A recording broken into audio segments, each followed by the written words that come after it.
Hello and welcome, I'm Peasant, and today I'm going to be taking on a zero difficulty opponent, i.e. no adversary, with FANGS, and it's an attempt at an over-explained run, so I'm going to go into a fair amount of detail and try and make it as beginner-friendly as possible. I've actually tried to record this a few times, and they've just not panned out as very beginner-friendly runs, and I guess that just kind of points out this is a kind of tricky spirit. Yeah, it just, I don't know, they didn't seem like they were typical enough, but maybe there isn't a typical with FANGS. Anyway, let's actually do some stuff. So the first decision we have to make as FANGS is where we are placing our initial presence. So basically, these are the rules. On a solo board, it's a very simple decision, but on a multiplayer board, it's going to be a bit different. So you're putting a presence in a land of your choice with a beast anywhere on the island. So one board, you almost always want to place in here, and actually sometimes you don't get a choice on one board.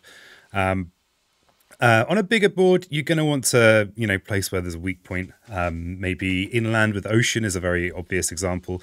But the other thing is you want it to be on a different terrain type to the forest because you start in the forest, and you're probably going to want to use Terrifying Chase turn one. Yeah, so we'll look at Terrifying Chase in a second. Okay, so we've got this Wetland Explorer. That's not too bad. Okay. So, turn one, we're going to be looking at a power card. Now, the main thing we want are beast elements.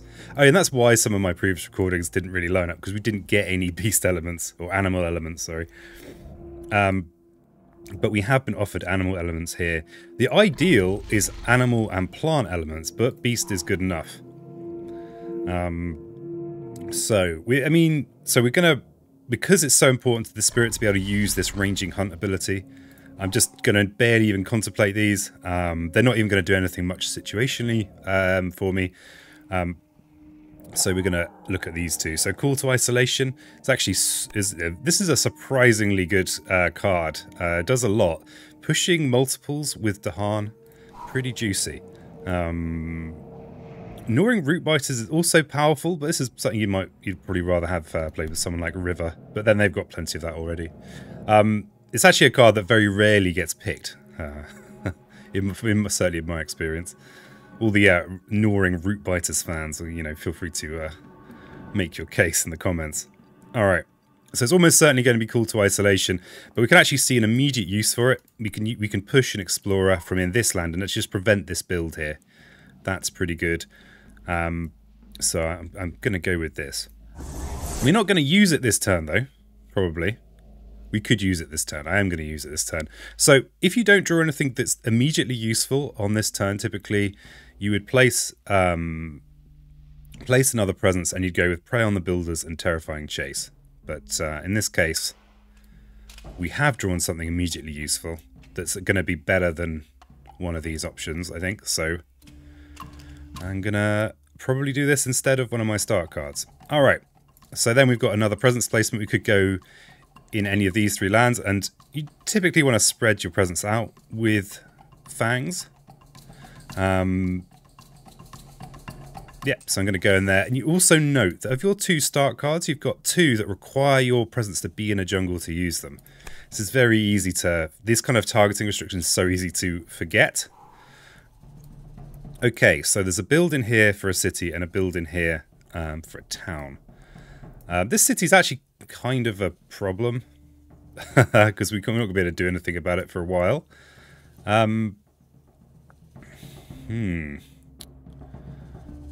So we could just accept that this land is going to be a bit gross for a while and just forget about it and focus on everywhere else. That's a position I favour. The nice thing, yeah, I think. So, see, the trouble with trying to think and talk at the same time. The typical start is this. So actually, Prey on the Builders is actually pretty valuable here because we can use our ranging hunt ability here to gather one of our own presence in with a beast. So this is a very important skill they have. So whenever your presence move, whenever a beast moves, they can bring one of your presence with it. So we can actually use that to kind of reposition ourselves. So actually, Prey on the Builders is still very relevant here. And because we've got Call to Isolation, I think I'm going to go with Call to Isolation. Because it crucially has this animal element on it, I can still ranging hunt. And typically you save these for turn 2, because then you can use the damage on ranging hunt. Okay, so we're going to prevent this build, and we're going to prevent this build. And we should be in a good position to use ranging hunt next and destroy the town that's in here. Okay, that looks reasonable. And one other thing to note is that we've got this call for the predators where you can replace one of your presents with beasts each turn. You kind of want to do that as much as possible, really, but you because you're only able to do one a turn. But I think for now I'm going to leave all these presents here. Okay, so those two. So we need to bring a presence into here so we can use Prey on the Builders, and we can call to Isolation to push this guy somewhere else. So I think, yeah, let's push this one into any of these lands. So I'm probably going to be moving this presence out into here using ranging hunt. So this land isn't so great. And the reason there's a kind of decision to be made here is that with the way that beast tokens work is they don't do anything on their own, unlike the other tokens. But they interact with events, and a lot of the time you want your beast to be in with invaders for the sake of events. That's pretty a bit vague. That probably sounded more vague than I intended it to be, but just have to accept a little bit of vagueness here. So, I'm going to ranging hunt, and I'm going to gather in a beast and a present. So I actually got two choices here of what presents to bring in. I actually think I'm going to bring this one in here from the interior because it's not really doing anything there. I like to centralize, like a bit of a chess concept of like centralizing your pieces. So if this beast is in here with my presence, then it's closer to the middle. The trouble is that it means I'm not going to be able to target from this forest. So there is a downside, and I've got two abilities here that I want to target from forests, but I can accept that. Can I accept that? Yes, because I'm going to be destroying this town in the fast phase next turn. And so the invaders are not going to be able to explore from this town. So we should be in pretty good shape, hopefully. So yeah, I'm going to bring this one in and bring this presence with it.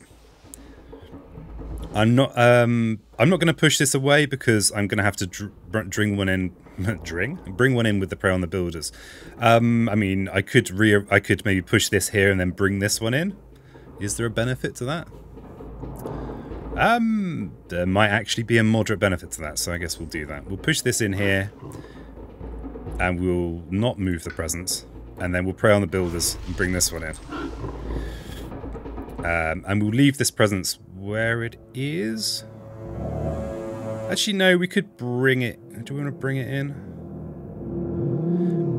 Yeah, let's bring it in. Now, the reasoning is next turn I'm probably going to turn it into a beast, so it might be slightly overkill. So there's no build here, no build on this coast because there's no one in there, no build here because of Prey on the Builders. They did get to explore inland. That's annoying. And because of course these are slow powers, I'm not going to be able to kind of take them out before the build. But I could potentially use Terrifying Chase to kind of push them somewhere where they don't matter so much. Okay, so typically turn 2 we're going to get up to 3 energy and play the rest of 3 plays and play the rest of what we have. And the safe route is to go with 3 energy here to do so. It's often nice to look at a new power, but this is the kind of the safe route. Generally having a bit more energy gives you a bit more flexibility. Because once you get out of those first few turns, things can become a bit more funky. Okay, so we've got this. We're dealing with this Ravage with our innate. So we're going to take out this town before the Ravage. So this won't drop blight. And they've got a build here that's prevented by this disease token. Now, we are playing with events. An event may prevent this it may prevent it from preventing the build. There might still be a build, but it's a low chance. Then in here, would be nice to prevent this build, but I don't think we can do it with these cards here. So I'm going to go with the safer option, I think, and gaining the energy. And I've also realised that I could have maybe pushed this pushed a beast, bearing this in mind for the presence placement.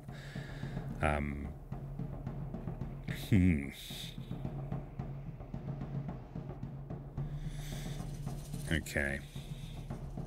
But I had the idea of putting this extra presence in here to turn it into a beast. Yeah, let's go with the less risky option. Oops. So I'm going to turn that into a beast. That means we're going to completely clear this land. And then, which is probably overkill. We probably don't need to do that. I think we're going to push a presence into here in the ranging hunt, and in order to use Terrifying Chase to push these guys out of here so we don't have to worry about the Ravage next turn. Alright, but we always want to be placing presence. I feel like saying always again there, but 3 was enough. We'll go with this on the coast because we've cleared a lot of the inland. Okay. So, we're going to play all 3 of these. It's a shame we're not going to be able to push this before the build because they're still going to be able to explore inland. So actually, I'm going to undo that. It's going to be better to have this presence in this forest because it means we can use Too Near the Jungle to destroy an explorer that's just been placed from the town that's going to be built here. Because, I mean, we could get lucky with an event, which might mean there's no town placed there. But you can't bank on luck. Okay, so in the fast phase we've got our ranging hunt, so we're going to execute our plan of destroying this town. Do I want to destroy this explorer? I mean, it is the safer option, and it's not going to be difficult for us to do that. So I'm going to drag in this. We clear this land, so it's a damage for each beast, and then I get to push 2 beasts. So I'm going to push beast into here. And I'm going to push a beast.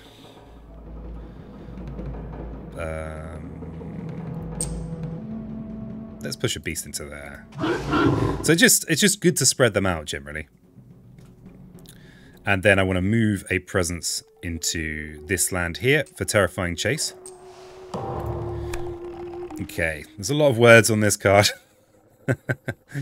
Okay, so we've got a choice here. We've got either we can return the top card of the Invader deck to the box and add a town to land without one. That doesn't seem too bad. Doing this is going to speed up the game, so we're going to get the kind of later cards first, and we're more likely to run out of time. And then we've got this. You almost always want to do the one that costs. Not always, but almost always. We might not be able to, though. So return top fear card to the box, and then buildings do an extra damage. So this downside really doesn't matter. And this returning a top fear card to the box is basically generating us 4 fear. So it's like 1 energy of fear. That's kind of pricey. I'm going to add a beast. That's pretty good. Oh, traps and snares is nice. Wilderness token to a land with a Dahan. So that's going to prevent and explore as a one-off. Do we even have a card? Okay, we've got Call to Isolation. So we could forget Call to Isolation in order to gain 4 fear effectively. We won't gain the fear card, but it will mean that we are getting closer towards this stage. This is typically where you're going to win. With FANGS in solo, maybe. Maybe that's too much of a generalization. I think I'm going to... Yeah, I think I'm going to weave the lies. So the only way I can do it is by forgetting Call to Isolation. So... I mean, it's a very handy card for us, but we did get some use. And these wilderness tokens are pretty great because they prevent a whole chain of exploration. Okay, so we know that this last stage 1 card is either a jungle or a sand. So if we put the wilderness token in here, we know that they're not going to be able to explore into there. But we're kind of covered here. Too Near the Jungle is going to make sure this is fine. So let's put it in here. So no Ravage to worry about. And we get a build. And it's a sand. So the wilderness token there has been removed almost immediately, very soon after its placed. But it's prevented that explore. Alright, so next turn we've got a Ravage. So we want to use Terrifying Chase to... push these guys out of here. And we don't want to push them into the sand, of course. We kind of probably don't want to push them into the forest either, because one restriction we have on our ranging hunt is it can't be placed. We can't use it in the land with blights. We can push from the targeted land into a land with blight with this bottom bit here. But this is not the ideal place to push, so we probably want to push into one of these two areas. And this actually has got quite a build-up of beasts, so we could actually just push them in there and kill them with our innate next turn. I think that's a reasonable option. This here is a no-brainer because it's going to prevent, again, we're preventing builds. And here we've got the potential to gain 3 fear. That's quite a significant amount of fear. In solo, it's almost a fear card. But beasts are our kind of firepower. We could add a beast in here. If we add a beast in here, we're going to be able to place a presence in here, which means that we'll be able to maybe take out this city. And our beasts are mostly in the interior, which isn't necessarily ideal. Yeah, let's place a beast in here. And partly, I'm not trying so hard to get the fear cards because they're not going to actually do a lot to help us in the situation we've got right in front of us. I don't think they're necessarily going to help us that much, especially at terror level 1. So I'm going to push these into this interior bit so we can kill them with our innate next turn. Oh, we could also push this Dahan somewhere. We don't need the Dahan to do anything over here. These guys are just under control. So I'm going to push the Dahan in this direction towards the coast. And we do get a bit of fear for that. Okay, so this time we have a Ravage in here. It's a 5 damage Ravage. Probably nothing I can do about that unless I draw a fortuitous card. We've got no builds to worry about, 1 Ravage, so that's pretty nice. And our default thing is just wipe these guys out in the fast phase. But in order to do so, we're going to have to reclaim and do something else. Ooh, the reclaim 1 option is available now. So we might be able to just reclaim... we could just bank on using the reclaim. However, in order to actually do damage, we need to play 3 cards, unless we uncover this, but we can't uncover both of these at once. And typically, let's talk about tracks a little bit. Well, barely talk about them. Bottom track's better. It's just better. Again, feel free to disagree with me in the comments. Okay, so I think it might be nice to try and get a defend card, but we don't really need to. Yeah, we kind of have to... I think we have to reclaim if we want to clear this land. Clearing this land means that if there's an explore... Well, there is going to be an explore. Then basically, the only lands that are possible to explore is half the board. Whereas having this town in means that 75%, all but this land could be explored. So this is a very worthwhile thing to do. Again, we're preventing explores. Which is, preventing builds is great, but preventing explores is even better. So... we're definitely doing this, so I may as well do it now and see what minor power we get given. Okay. So, and we've got 3 plays. We haven't been offered a plant and beast card, so we need to play at least 2 plant and beast cards and then 1 beast card. So we've already got these that we start with. So realistically, we want to be playing one of these 2, and these just don't do anything for us. And they don't have an immediately super useful ability. So we can just ignore them because we're looking for these ones with beasts. Adding another beast is going to make it a lot easier to deal with this this coastal city. In fact, it means we could destroy this coastal city this turn if we wanted. Because we can place a beast in there. And we've also got the ability to place a presence in there and turn it into a beast. So we could destroy this coastal city. I think this is the one to go for. It's also cheap,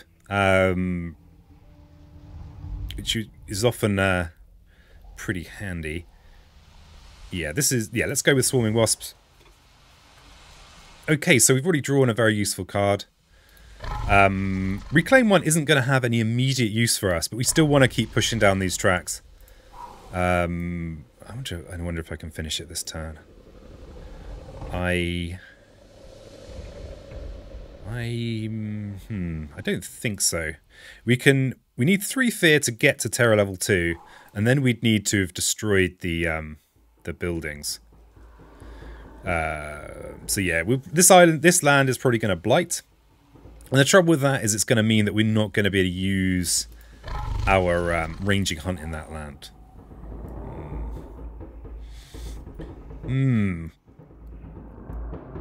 But yeah, we gained a useful card, so I think we need to just proceed with this. We can just wipe this out and just let this land go for now. I'm going to add this in here because we're going to turn it into a beast. Yeah, we're going to turn it into a beast. See, there's part of me that thinks it might be better to destroy this city rather than preventing all these explorers. Okay, so let's just do this now. I'm going to turn that into a beast. And we have 3 plays. Yeah,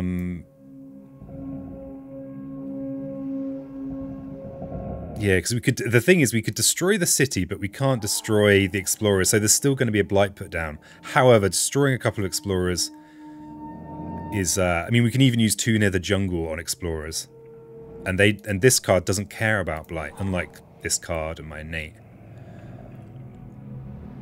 Yeah, let's go with that. Let's take out the city now. So we're going to be ranging hunting in here before the blight goes down.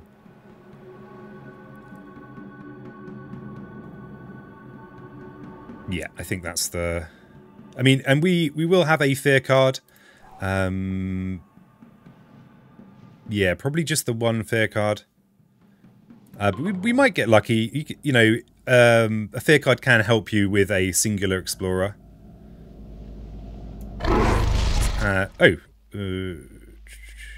See, here's something interesting. I actually had forgotten that the Swarming Wasp has the ability to push explorers. So here's why you might want your beast to be centralized.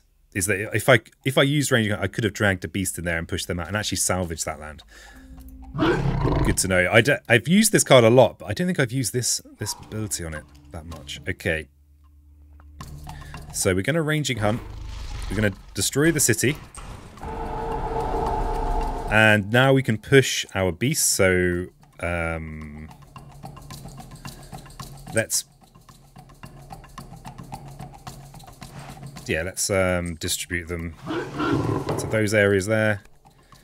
Okay, healthy island. 1 on a coastal land on each board. Move a town, 1 or 2 lands inland. That's not applicable. Choose a land with disease, 2 damage to invaders. That's also not applicable. And then during the ravage, defend 1 per Dahan. So I think we've got a event card that does nothing relevant. Each player adds a unrest in a land with a beast, a disease, or a Dahan. So an unrest is going to basically negate 1 ravage from an individual invader. Beasts. Oh, so actually we have got a reprieve. We can actually prevent a blight from going down here. So we'll do that. So this is only going to do 1 damage and not place blight. And that means it's going to be very easy to clear that land. And the explorer is a jungle explorer. So we got lucky there as well. Because these guys are all kind of in an area we can kind of take care of them. So I use take care in the kind of Don Corleone sense, not in the... I was going to say Mother Teresa, but I'm not going to say that. Okay. So there are 2 beasts in here. We can take this out with our innate next turn. So I know we planned to do that this turn and then just took out the city instead. So we don't need to add another beast in here. We don't need to use 2 near the jungle in here. Because we're going to be doing... So we'll do that. And we're up to terror level 2 now. Oh, so we can win in the fast phase now. Because we've got to terror level 2. And the invaders' events and stuff don't do anything. So the fast phase, I can do what I want. So for the sake of speed, I will just reclaim. And so we almost always want to focus on this. Yeah, this is that. This is not a decision that matters because the game is won. And we'll just take energy. And again, that's just because when the finish is there, I like to, you know, to do it. So again, we need to get our ranging hunt ability. And now we can finish it. Let's bring everyone in. And that has cleared that land. Okay, we don't need to push anyone. So that's the win. So yeah, thanks so much for joining me. Like the video if you like the video. If you have any questions about Spirit Island, feel free to put them in the comments. I should be able to get to them.